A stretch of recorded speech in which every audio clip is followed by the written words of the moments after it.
I was standing at a busy intersection downtown yesterday, just, watching the rush hour crush. It's actually kind of a terrifying miracle when you really look at it. You have these thousands of pounds of steel hurtling toward each other, missing by inches, relying entirely on a painted white line and a mutual agreement not to kill each other. And I was struck by how effortless it all looked. Drivers making eye contact, giving a little wave, merging in this perfect silent choreography. It was the ultimate proof of what economists call a network effect. The more everyone participated in the system, the safer it was for everyone. But then the dynamic shifted in just a split second. The traffic lights flickered and went to a four-way flash. And the change it was instantaneous and brutal. That polite choreography, gone. Drivers didn't just become confused, they became adversaries. You could see the body language shift inside the cars, people aggressively inching forward, blocking the box, refusing to make eye contact so they wouldn't have to yield. The shared reality just evaporated. It was a perfect real-time demonstration of a tipping point. One minute, you have a functioning civilization based on invisible rules. The next, the trust threshold drops below a critical level, and the whole system gridlocks. It made me realize that what keeps us from crashing isn't the traffic light itself. It's this fragile, invisible resource that we're all drawing from, but rarely think about until it's gone. And that invisible resource, of course, is trust.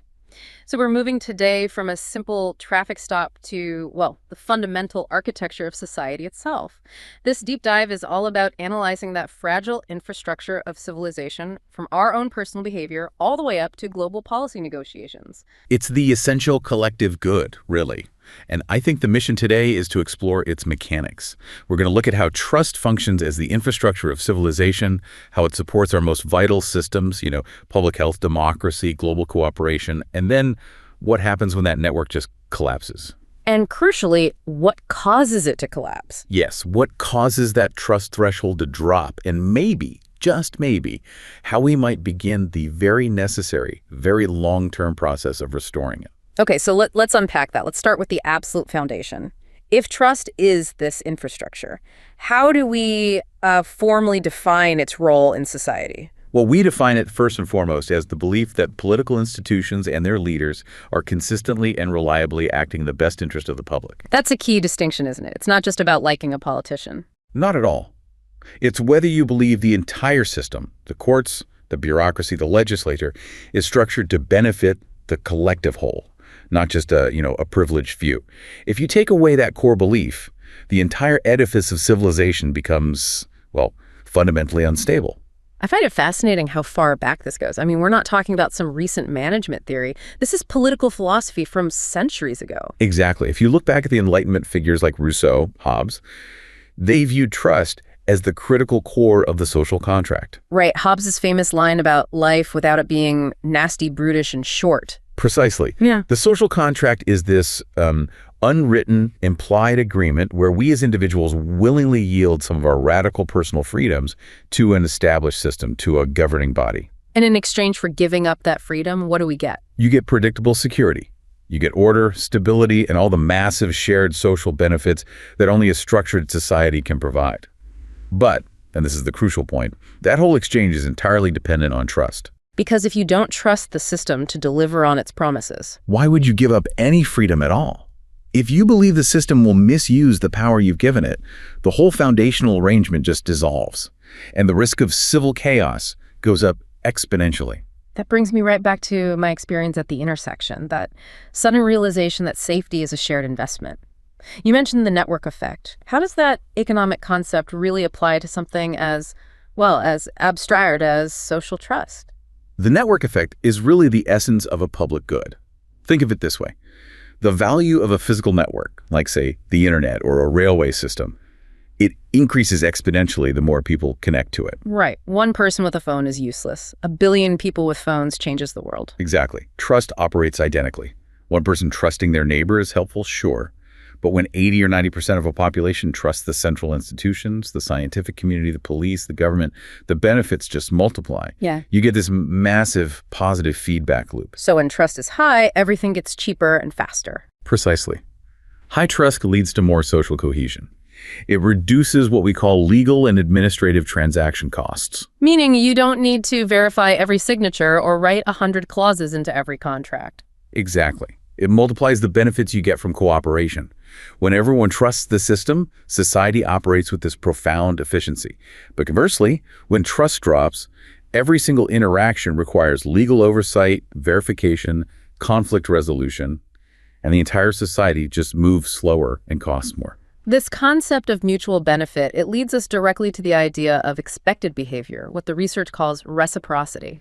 Reciprocity is a foundational principle, not just in negotiation, but in defining our social norms. It's the basic expectation that fairness, respect, cooperation, that what you show to others will be returned in kind. It's what encourages us to be pro-social. It is. It's the cement that holds social and political bonds together. But the research draws a really sharp distinction between two kinds of reciprocity. It's not all about an immediate payoff, right? No, and understanding this distinction is absolutely vital, especially when we start talking about global issues. On one hand, you have specific reciprocity. This is immediate, it's transactional. A clear quid pro quo. Like a trade deal. A perfect example. If one nation reduces tariffs on your agricultural goods, you are expected to immediately and conditionally respond by reducing tariffs on their industrial goods. It's highly conditional, very short term. That seems like a pretty transactional, almost a business-like way to run international affairs. It is, and while it's necessary, it's not enough to solve the big long-term problems. That's where diffuse reciprocity comes in. This points toward a much wider, a more long-term institutionalization of trust. It means that through consistent, decades-long cooperation in international arenas, states build up these generally accepted standards of behavior, international norms. So, in a system with diffuse reciprocity, a nation doesn't need to see an immediate, direct benefit for every single cooperative act they make. Correct. They can act cooperatively on a complex issue, and they're confident that their positive normative actions will be repaid over the long run by strengthening the international system itself. So it's moving beyond just tariffs and trade deals. To the foundational acceptance of institutions like the World Health Organization or the UN Security Council or long-standing human rights treaties. It creates the systemic confidence you need for sustained collaboration on truly existential threats. But if that diffuse reciprocity relies on decades of accumulated goodwill, what happens when a powerful state just unilaterally pulls out of an established treaty or refuses to honor a long-term commitment? Doesn't that just instantly empty the reservoir of trust for everyone else? That is the exact risk. And it's why diffuse trust is so incredibly fragile. An act like that doesn't just damage the transactional relationship with that one state. It undermines the very idea of predictable standards of behavior. It tells the entire global community that long-term promises can be broken on a whim, and that reduces all global collaboration back to those specific, difficult, short-term transactions. And that brings us perfectly to our first major area of deep damage, public health. We have to look at the most visceral, the most immediate consequence of eroded trust, and that is in public health. I was really struck by the story of a pediatrician, a Dr. Elias, who had served his town for decades. I mean, he was the very picture of health infrastructure. His word was gospel. He was the system. He was. His town had this strong trust equilibrium, but it collapsed almost overnight when verifiable medical science was just ignored in favor of online misinformation. And that collapse resulted in a very concrete, a very measurable tragedy. A preventable measles outbreak. You see this dynamic where suspicion just poisons the well, and suddenly the doctor, the most consistent and dedicated figure in the community, is viewed not as a trusted expert, but as a component of some failing, corrupt system. The heartbreaking part was seeing a mother whose life Dr. Elias himself had saved when she was a child. Oh, wow. Doc come in and refuse the standard MMR vaccine for her toddler, citing data she found online. It just illustrates how personal experience and decades of history can be instantly outweighed by institutional suspicion. The irony is so powerful there because vaccines are the single most powerful example of a collective good.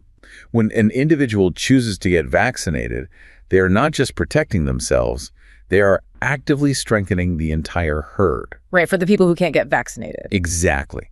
This protection is absolutely vital for vulnerable populations, newborns, the elderly, or people with compromised immune systems who cannot receive vaccines for medical reasons. So the decision to opt out isn't just a personal choice. It's an active dismantling of the community's collective shield, isn't it? It is, particularly since for highly contagious diseases like measles, herd immunity requires an extremely high level of uptake. We're talking 95% or more. This entire structure, this entire shield, relies completely on widespread trust in scientific research, trust in medical professionals, and trust in public health institutions. If that confidence wavers, the protective threshold is rapidly crossed, and the outbreak happens. The research on why people delay or refuse vaccination, what the WHO calls vaccine hesitancy, uses a helpful framework, the 3 Cs. Can you walk us through those? Certainly, the 3 Cs give us a really reliable structure for analyzing where that breakdown in trust is happening. The first C is complacency. The paradox of success. That's a perfect way to put it. Complacency happens when people are simply not worried about the risks of the disease itself. They perceive the risk as extremely low. Because vaccination programs have worked so well, the diseases like polio or measles have become rare. The mindset is, my children don't need the vaccine because there are no cases here. The memory of the devastation the disease caused just fades. So the success of the network leads to people forgetting why they needed the network in the first place. Exactly. The second C is convenience. This one's purely logistical. The sheer effort of accessing the vaccine, having to take time off work, travel barriers, high copays, language difficulties, all of that can outweigh the perceived benefit for the individual. If it's too inconvenient, they'll delay it or skip it. And the final C, confidence. That's where institutional trust really comes under the microscope. Confidence is the most intricate factor. It's the belief that the vaccine is safe, effective, and necessary. To have confidence in a vaccine, you need to trust an entire complex ecosystem. The policymakers who mandate it, the health systems that administer it, the scientists who develop it, and the media that reports on it. For the average parent, this requires a massive, collective leap of faith, and that faith is constantly being attacked. And nothing amplified that attack more than the COVID-19 infodemic. The rise of social media platforms just fundamentally changed how quickly misinformation could spread globally. It wasn't just the volume of misinformation, it was the source that was most damaging. While there was plenty of outlandish content, the research showed that the most corrosive effects came from what they call top-down misinformation claims originating from public authorities, sometimes political leaders. So not just from random accounts online. Right. And even though these were a minority of the false claims, they garnered the majority of social media engagement. They fundamentally fueled the narrative that core public health institutions and established experts just could not be trusted. And that institutional damage had specific flashpoints in the public's mind, didn't it? Absolutely. We saw key institutions lose their integrity capital. Trust in the FDA, for instance, was severely eroded because of the rapid emergency use authorizations, the EUAs granted for certain COVID therapies. Like hydroxychloroquine. Exactly, or convalescent plasma, even when rigorous randomized trial data was lacking. This created the powerful public impression that political pressure, not scientific consensus, was driving decisions, and that made people deeply skeptical of the later essential vaccine EUAs. And the CDC, which is supposed to be above the political fray, also had its independence questioned. Yes. The Centers for Disease Control and Prevention, the gold standard for public health guidance, suffered severe reputation damage. There were reports of political figures influencing guidance documents, like that confusing reversal on testing asymptomatic exposed individuals, and alleged interference with their flagship journal, the Morbidity and Mortality Weekly Reports. So when the public sees these science-driven institutions being seemingly coerced or politicized, their confidence in every piece of advice that follows, including vaccination guidelines, just plummets universally. And when that confidence collapses, the costs are not abstract policy failures. They are tangible human tragedies. The case study out of Japan regarding the HPV vaccine is just shocking. It is the starkest warning we have about the irreversible long-term cost of lost trust. The HPV vaccination program in Japan started robustly. It reached 70% coverage. But then, well-organized lobby groups rapidly spread misinformation about disproven side effects, and coverage plummeted to barely 1%. 1%. And what did the modeling predict about the future cost of that lost trust? Scientific modeling was precise and terrifying. It predicts that the crisis spanning from 2013 to 2019 is estimated to result in an additional 24,600 to 27,300 cancer cases. Oh my God. And 5,000 to 5,700 deaths over the lifetime of the cohorts born between 1994 and 2007. So a failure of trust today creates a wave of preventable tragic illnesses decades from now. It's the long, quiet violence of institutional distrust. And this erosion isn't just confined to Japan or one vaccine. The data shows a global drop in how important people think childhood vaccines are. UNICEF highlighted that the public perception of the importance of vaccines for children declined during the COVID-19 pandemic in 52 out of 55 countries studied globally. 52 out of 55. It signals a deep, pervasive public health crisis that transcends the pandemic and is rooted in a fundamental loss of confidence in institutions globally. So if institutional mistrust is the pathogen, we need a robust and a highly targeted treatment plan. And the research helps identify not just the target populations, but also the correct messaging. Indeed. Studies show that the key groups exhibiting higher hesitancy are often younger, less well-off, and less well-educated parents. So communications have to be directed specifically at these demographics. But the content and the delivery must be refined beyond simple fact-checking. So we don't need to spend energy aggressively debunking every outlandish conspiracy theory we find online. Surprisingly, the research indicates that effort is often misplaced. The data suggests that belief in non-scientific conspiracy theories, things like microchips, DNA alteration, or the vaccine giving you the disease, were not significantly correlated with increased hesitancy or outright resistance. So the people who believe those things are already pretty far gone. They tend to be already resistant. The two dominant genuine beliefs that do correlate with hesitancy and resistance were the concern that vaccines were unsafe because of their rapid development and the fear that the vaccines could damage fertility. So those are the real concerns to address. Exactly. Messaging has to pivot away from chasing microchips and focus clearly, concisely, and jargon-free on reinforcing the vaccine safety profile, explaining how they were developed rapidly without compromising safety, and directly addressing those fertility concerns with verifiable scientific data. The messenger also seems to be just as important as the message itself, especially for the resistant groups. Absolutely. Healthcare workers remain universally trusted. However, for the most resistant segment of the population, those who outright reject vaccination, who have lost all trust in clinical institutions, the research suggests you need different conduits. Like who? You have to target them via highly trusted non-clinical peers, community leaders, online parenting groups, social media influencers they already follow, or even trusted celebrities. And for the healthcare workers who do engage with the hesitant, what techniques are most effective to rebuild that confidence one conversation at a time? The critical technique is motivational interviewing. This approach is crucial because it moves away from arguing or debating data and instead focuses on compassionate, empathetic communication. Recognizing that the decision is often emotional. And identity-driven. The goal is to facilitate self-discovery, not compliance.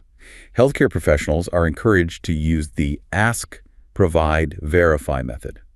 First, you ask what the person understands about the vaccine and what their concerns are. You create a safe space. Second, you provide the accurate, jargon-free information they requested, tailored specifically to their stated concerns, like fertility. And finally, you verify what their understanding is now. It ensures the communication was effective and, crucially, it honors their agency throughout the entire process. It's a way to restore trust by respecting the individual's decision-making. We've moved from the cellular level of health and herd immunity to the core operational structure of society, the political domain. And if trust in science is fragile, trust in the machinery of governance is under immense, potentially unsustainable strain. This is where the concept of a tipping point really manifests most clearly in the daily functioning of a democracy.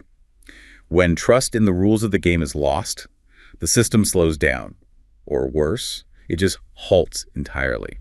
The anecdote about Sarah the librarian captures this perfectly.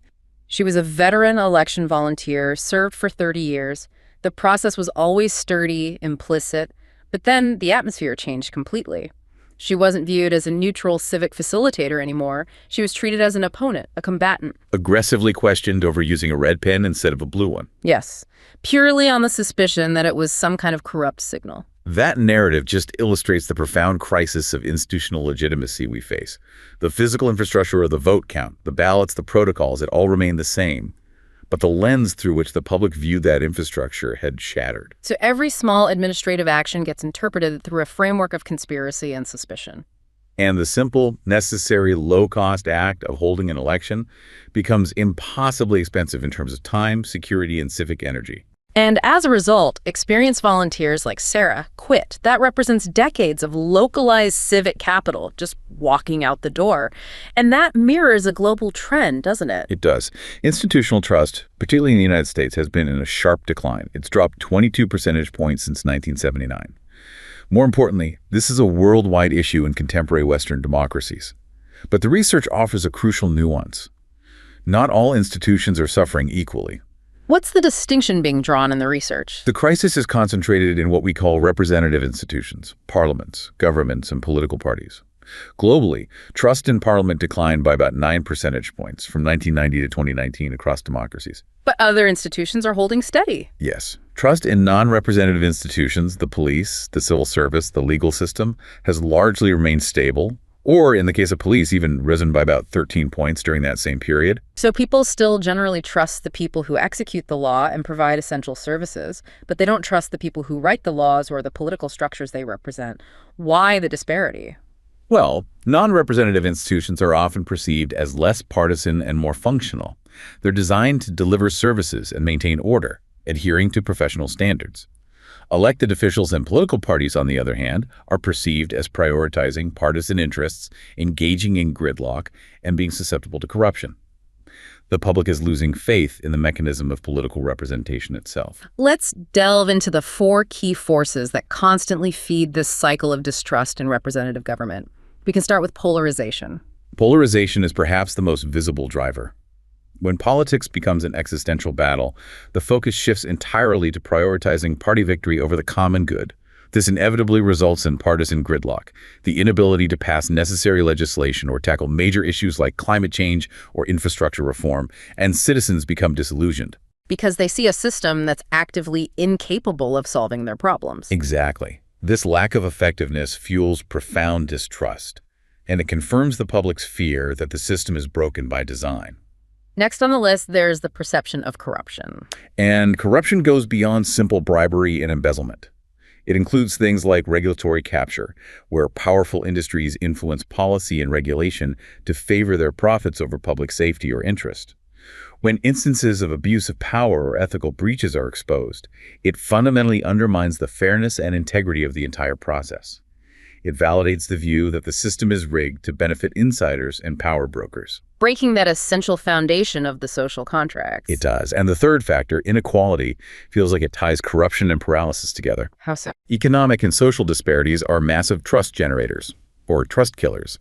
When citizens feel the system is designed to disproportionately favor the wealthy, or when essential needs like affordable housing, quality healthcare, and education are inaccessible, the sense of a shared national fate just collapses. Inequality fuels the narrative that the rules apply differently to different classes of people, and that erodes the fundamental sense of equity necessary for democracy to function.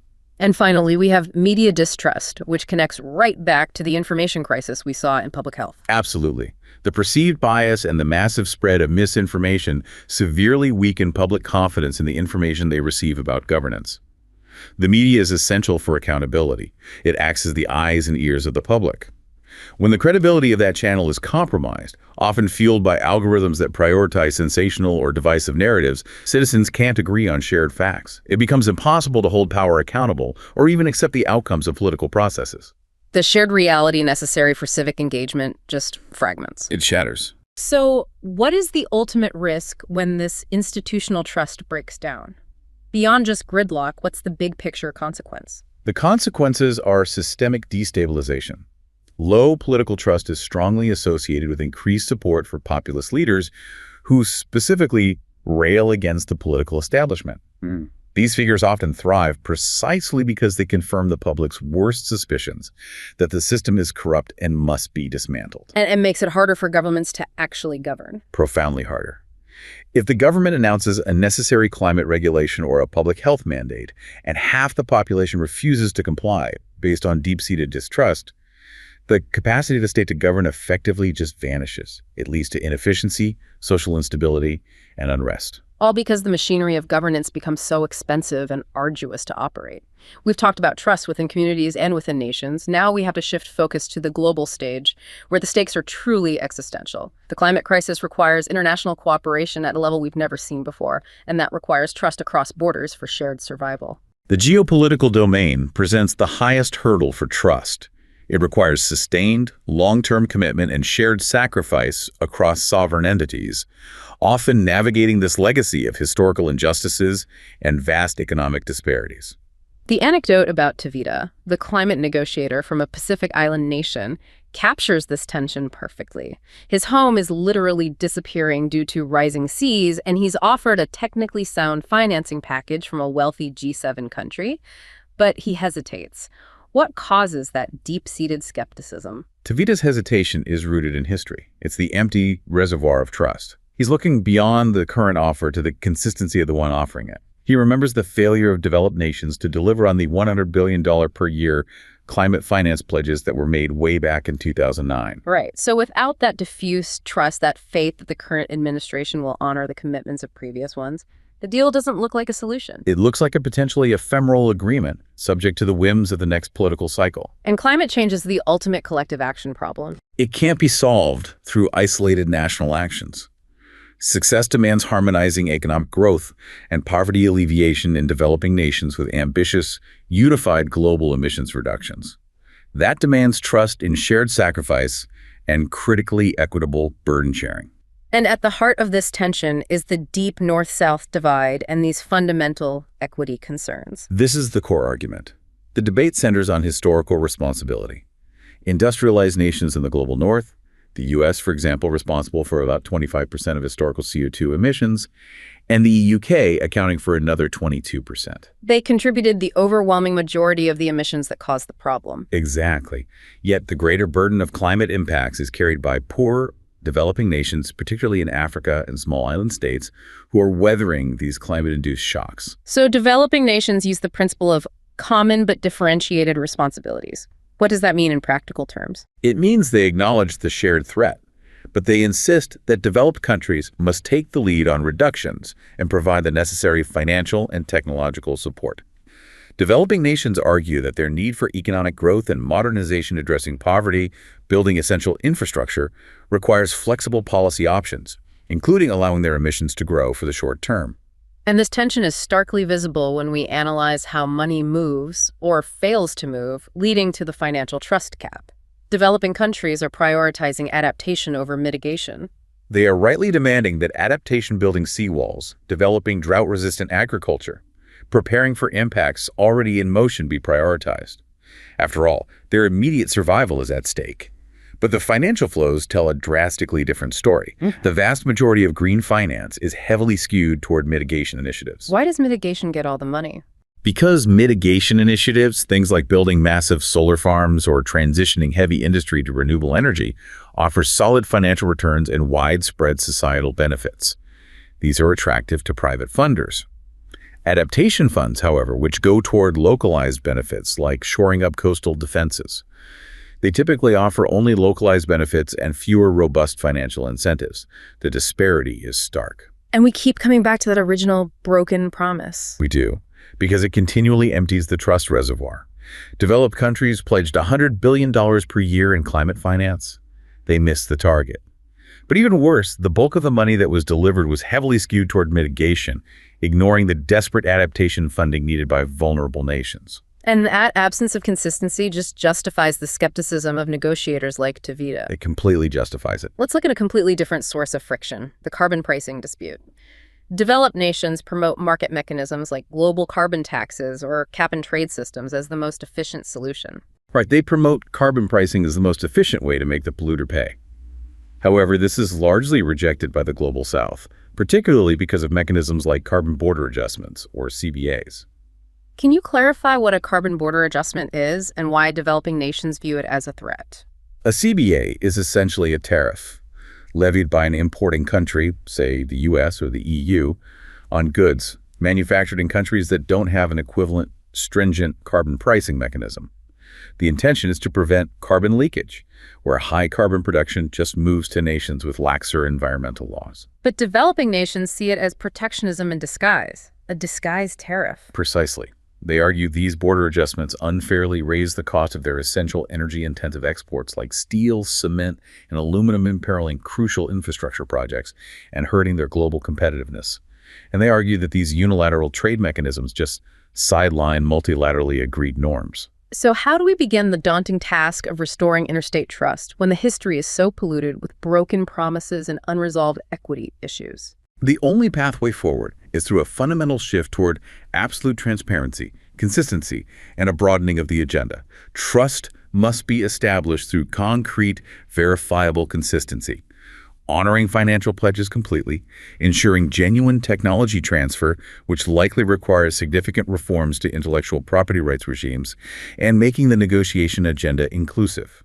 So if developed nations want the Global South to trust their long-term commitments, They have to address the critical social issues that affect the South directly, like climate-induced migrations and sustainable development pathways.